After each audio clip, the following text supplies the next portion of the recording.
All right, y'all, welcome to the Scott Horton Show. I'm the director of the Libertarian Institute, editorial director of antiwar.com, author of the book Fool's Errand, Time to End the War in Afghanistan, and the brand new Enough Already, Time to End the War on Terrorism. And I've recorded more than 5,500 interviews since 2003, almost all on foreign policy, and all available for you at scotthorton.org. You can sign up for the podcast feed there, and the full interview archive is also available at youtube.com/Scott Horton Show. All right, you guys, introducing Zaher Wahab. He is a professor emeritus at Lewis and Clark Graduate School of Education and was a senior advisor to the Education Ministry in Afghanistan from 2002 to 2006. Welcome to the show. How are you doing, sir? Fine, and taught at the American University of Afghanistan from 2013 until the end of 2019. Oh, okay, great.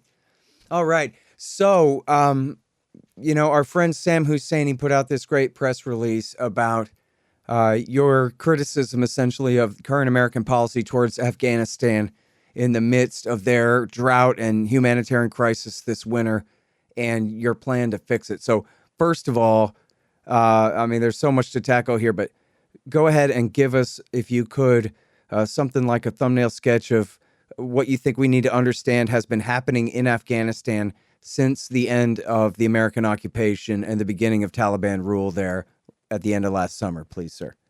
Okay. Well, Scott, I don't know if you happened to watch the PBS last night.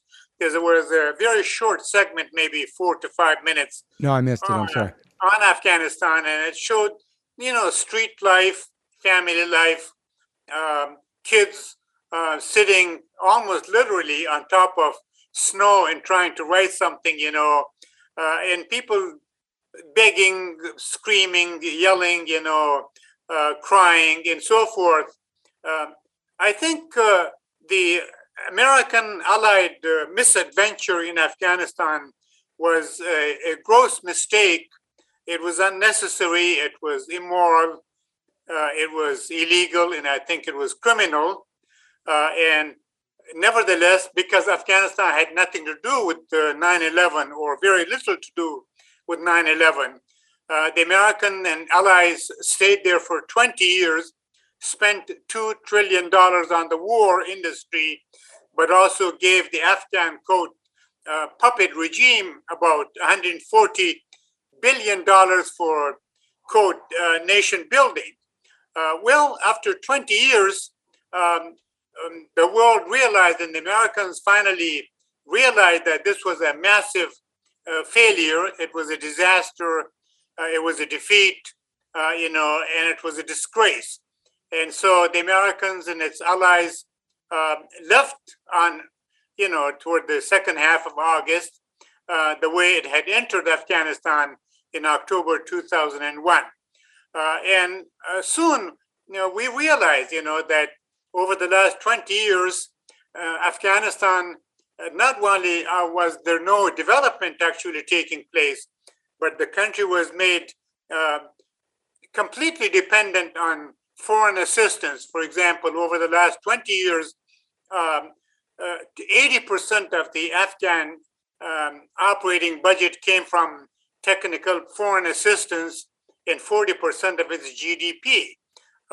In other words, the Americans, instead of trying to do some development work over the 20 years, prepare the Afghan economy, polity, civil society, infrastructure, etc., it made the country completely dependent on life support.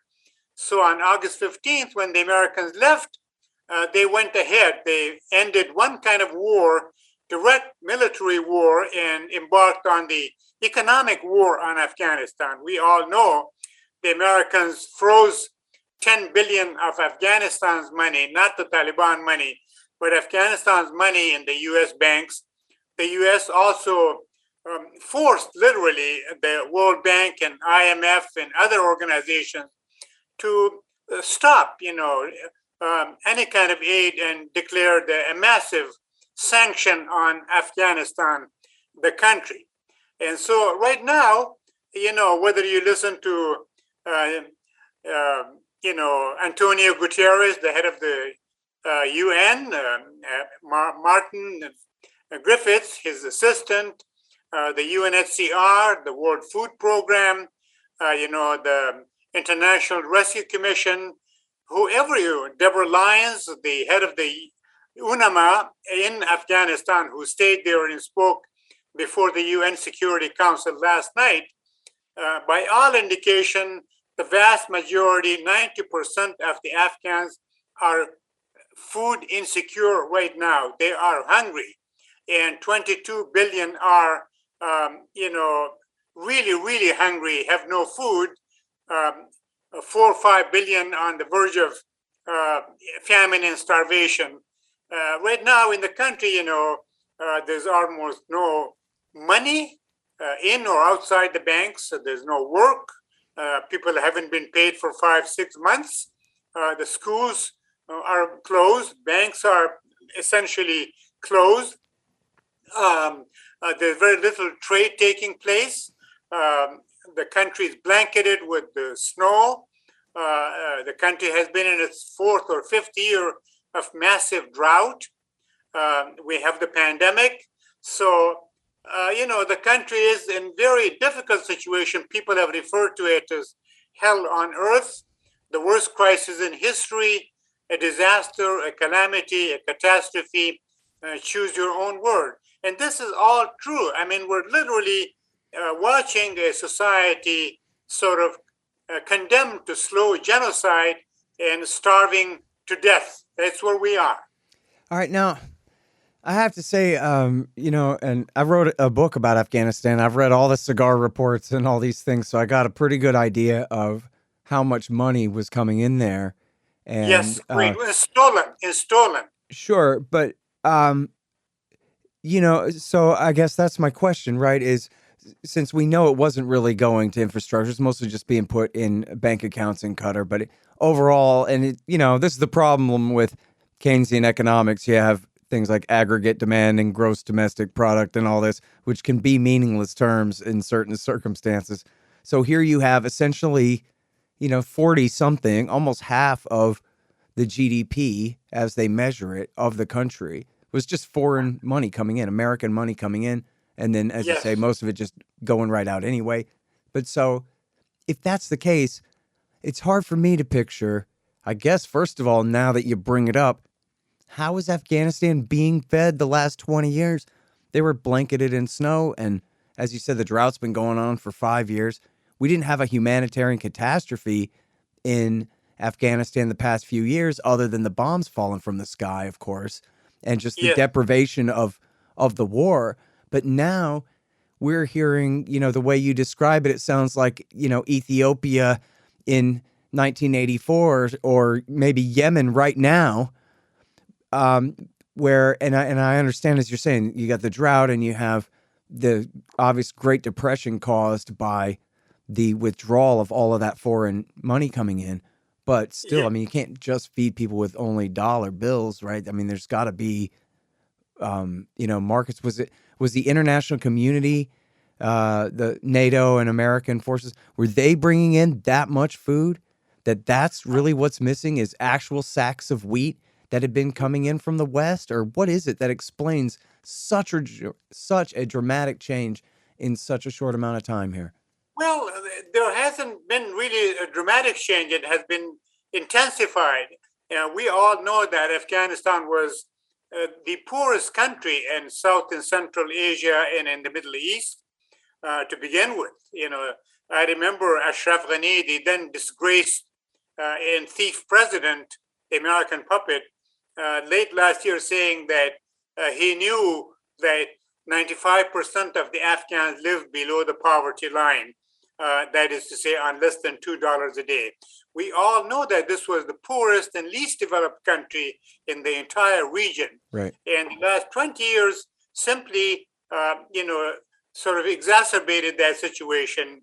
I'm sure you know the work of Sarah Chase, the NPR correspondent in Afghanistan, who has done a lot of work on corruption, mismanagement, embezzlement in Afghanistan over the last 20 years. Mm-hmm. We know this. In fact, one of Ashraf Ghani's minister, uh, the female minister of mines and industry, just yesterday, it's in the news still. She worked with Ashraf Ghani for 12 years, including 5 or 6 years in the cabinet, and she said that she knew that there was massive corruption at the very highest level, massive corruption, mismanagement, even sex orgies and prostitution in the palace itself. And this is, Nargis Nihan, the woman speaking, in that Ashraf Ghani, they went to Ashraf Ghani and talked to them about the corruption, the sexual assault on women and all that, and spoke to the so-called first lady that they didn't bother at all. Sarah Chase's point is that the Americans were deeply involved in the corruption, mismanagement, embezzlement, waste, and fraud, and all that.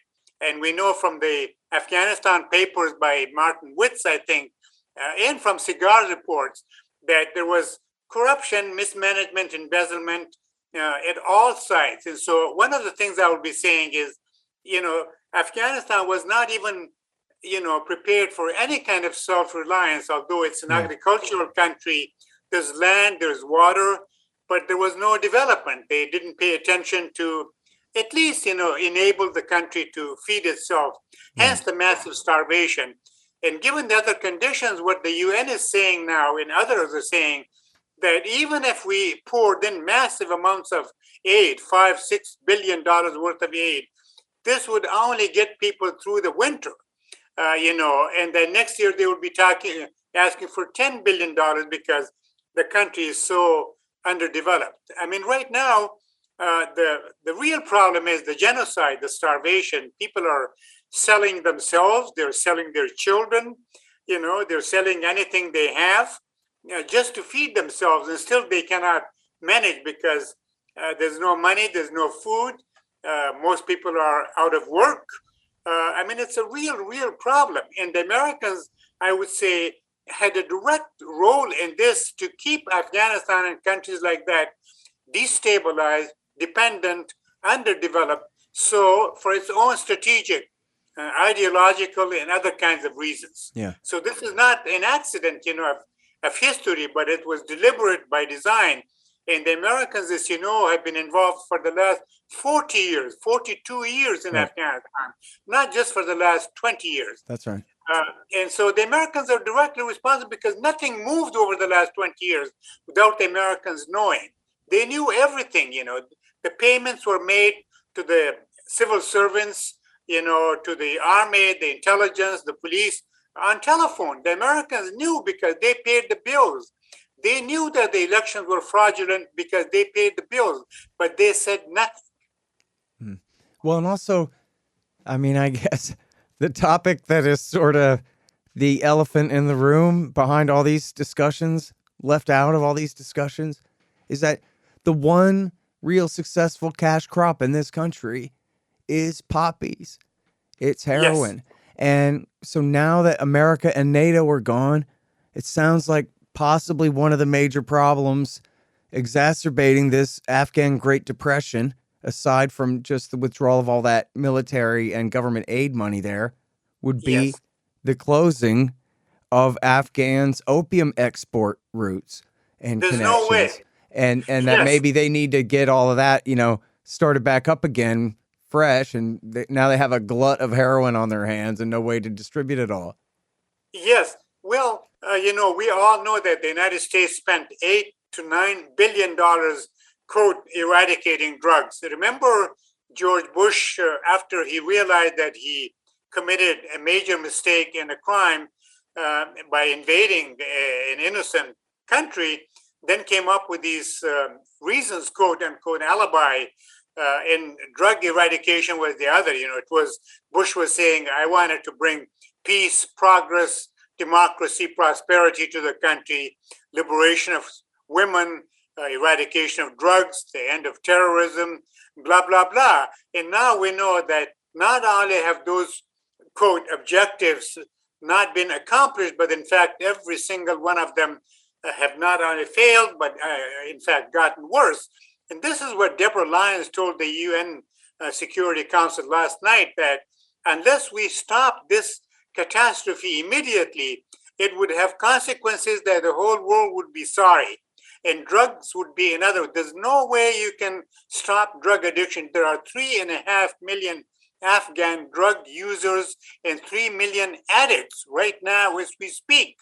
And that country is not able to end that. So, the starvation would increase drug trade because that's the only thing, as you said, terrorism, ISIS in Afghanistan,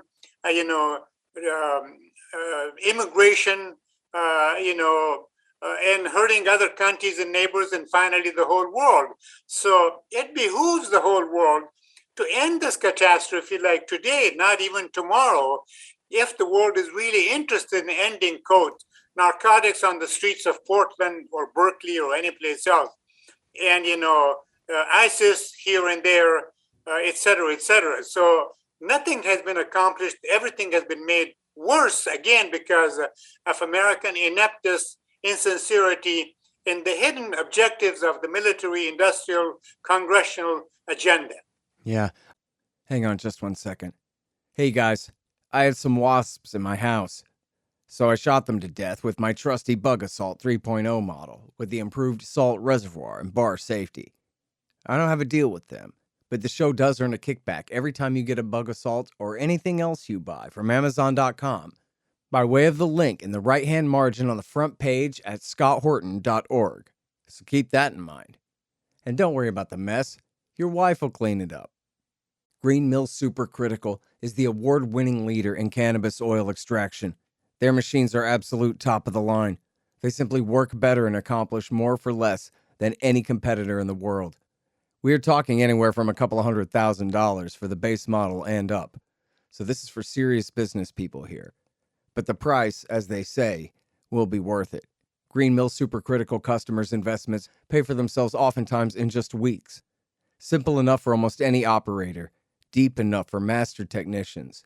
Their new novel techniques for inline real-time winterization are leaving their competitors in the key. That's greenmillsupercritical.com. Man, I wish I was in school so I could drop out and sign up for Tom Woods' Liberty Classroom instead. Tom has done such a great job on putting together a classical curriculum for everyone from junior high schoolers on up through the postgraduate level. And it's all very reasonably priced. Just make sure you click through from the link in the right margin at scotthorton.org. Tom Woods' Liberty Classroom. Real history, real economics, real education. All right, now, so what exactly, you mentioned that there's $10 billion that are being held. That's Afghan sovereign government money. The fact that there's been a change in who's sitting in power in Kabul shouldn't really make a difference, but they're holding it. But then, yes, can you explain well, this? Explain to me, please, if you could, the sanctions regime and the degree of it, because there are a lot of European countries. Of course, there's Russia and China and India and Pakistan have their own interests there. So what's preventing everybody else in the world, never even mind our Western allies who maybe are just under America's thumb, but what about everybody else? Why can't people just send in sacks of wheat and rice and keep people from starving? Right. Well, for one, the sanctions, as you know, the United States on August 15th, regardless of its previous involvement there, and crimes, I would say, all of a sudden decided to freeze the $10 billion of the country's money in the U.S. banks, and then also forced the World Bank, IMF, and other allies, quote unquote, to embark on the strictest sanctions, so there was no money going into Afghanistan. And we all know Afghanistan in some ways is sort of a victim of its own geography. Its location is a curse because there are so many people who are interested in this piece of geography, call it a buffer zone or, etc. Other countries are helping in a way, but other countries also have been very vocal.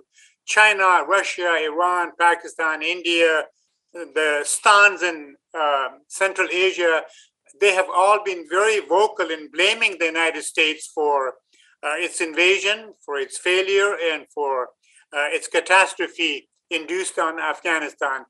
they're trying to help, small amounts, but you're talking about a society of 35 million people, who are desperately poor and depends on life support. That's not very easy. And then it's not very easy, I think, to get support. And you have distribution issues on the ground. I mean, the Taliban have been saying, in fact, Deborah Lyons said last night that we have been very frank with the current government in Kabul about all the subjects, and that they admit, they know that they were not equipped or prepared to run the country. So there's a problem on the inside. There's also a problem from outside, which is to say not enough aid is going in, token. The United States says, they contributed $600 million. Well, you contributed $600 million, but not directly going to the government, but you kept the country's, $10 billion. I mean, this is it's a joke. It's a disgrace. So there are things that need to be done on the outside and things that must be done inside. If we're to improve the situation and save the nation. As you know, sanctions don't work. They won't work. But right now, there's no medicine, there's no work, there's no food, there's no money, there's no safety or security. Crime has mushroomed in a way, retail crime, and ISIS seems like is trying to find a place there and reach out to other countries from here. So it's a real difficult situation. I mean, major things will have to be done on the outside, but as well as on the inside, if we're to end this tragedy. Yeah. All right. And so it's important to, it's kind of the most self-evident sort of a thing in a way, the deafening silence, the dog that didn't bark. Every hawk in American media who said for 20 years, we have to stay and wage this war because we love these people so much. To leave would be to betray them. In fact, leaving did mean the Taliban came back to power, which is pretty bad for a lot of people. But anyway, they said that that's why we have to do this. And as recently as last summer, they threw an absolute fit over the final withdrawal and end of the war. And now it's like the story's completely disappeared. And those same people who said we have to kill these people because we love them so much can't be bothered to even put out a tweet saying, hey, man, maybe we should send these people a chicken sandwich or something too, huh? Or instead of occupying them, Yes. Well, we all know, the ideology of the corporate press. They're a mouthpiece for the ruling elite in this and in most other societies. No wonder they have moved on, to more newsworthy quote subjects in Afghanistan. The women, the girls, the poor, etc. The children are forgotten. That's to understand. But Washington must face up to its responsibility, its blunder, and its crime, and do something immediately, not worry. I mean, the country has to be engaged. We must airlift immediate, massive humanitarian assistance. We must end the psychological, and economic warfare. We must hold all the warmongers, war makers, war profiteers, Afghans, Americans, Afghan Americans, Europeans, contractors, the military-industrial complex. We must hold all of these people accountable to account for their crimes. And we must, repatriate Afghanistan money and assets, whoever stole them. And we must, we must also put, Scott, I have to say this, unless we stop this situation, there will be a civil war come next spring. So we must empower and in place a UN peacekeeping force, a UN trust fund, and a U.S. development corps to develop this country and prevent a civil war from happening. Or well, I don't think they need any more. I don't think they need any more foreign troops, but certainly money and aid. Certainly we can stop being a sore loser and keeping their own money from them and keeping all these sanctions on in this way. And as you talked about, the previous government was so corrupt that the Taliban, they're, a different faction, but they're not different in kind in most ways from the people, from the brutality of the previous regime here. So the idea that oh no, morally speaking, we have to, boycott the Taliban forever because they're mean to women. Or the previous government was also mean to women. Pashtun culture is mean to women. It is what it is. But that doesn't mean you economically boycott what's left of this country after, as you said, 40 years of picking on them. Seems like we could cut them a break. Yes, but also I hold the United States and its allies directly responsible for the calamity that is Afghanistan. Me Because too. not only did they not do much, but they actually prevented development. And the Taliban, too, are first Afghans, then the Taliban. So I say, why did we not build this country's education, civil society, politics, institutions, etc., economy over the last 20 years? Why is this country the way it is? Who is responsible? Who was in charge? And why did the U.S. supported, groomed, protected, and funded corrupt thieves, over the last 20 years? So we know who is responsible, and they must face up to it. Yeah, I'm with you. I wonder if you have any ideas for how we can do this accountability thing that you keep talking about, because I sure would like to see it as well. In fact, Well, I think we I need. volunteer to be one of the prosecutors at the war crimes trial if you can arrange one. Great. Well, there's Unfreeze Afghanistan. There are campaigns underway here. There should be tribunals in the United States, at The Hague and other places, at the ICC. There should be tribunals, courts, and missions investigating, as I said, all warmongers, war profiteers, and liars, and thieves, and criminals, and assassins. And the Afghan money should be repatriated. People should be held accountable, whoever they are, wherever they happen to be.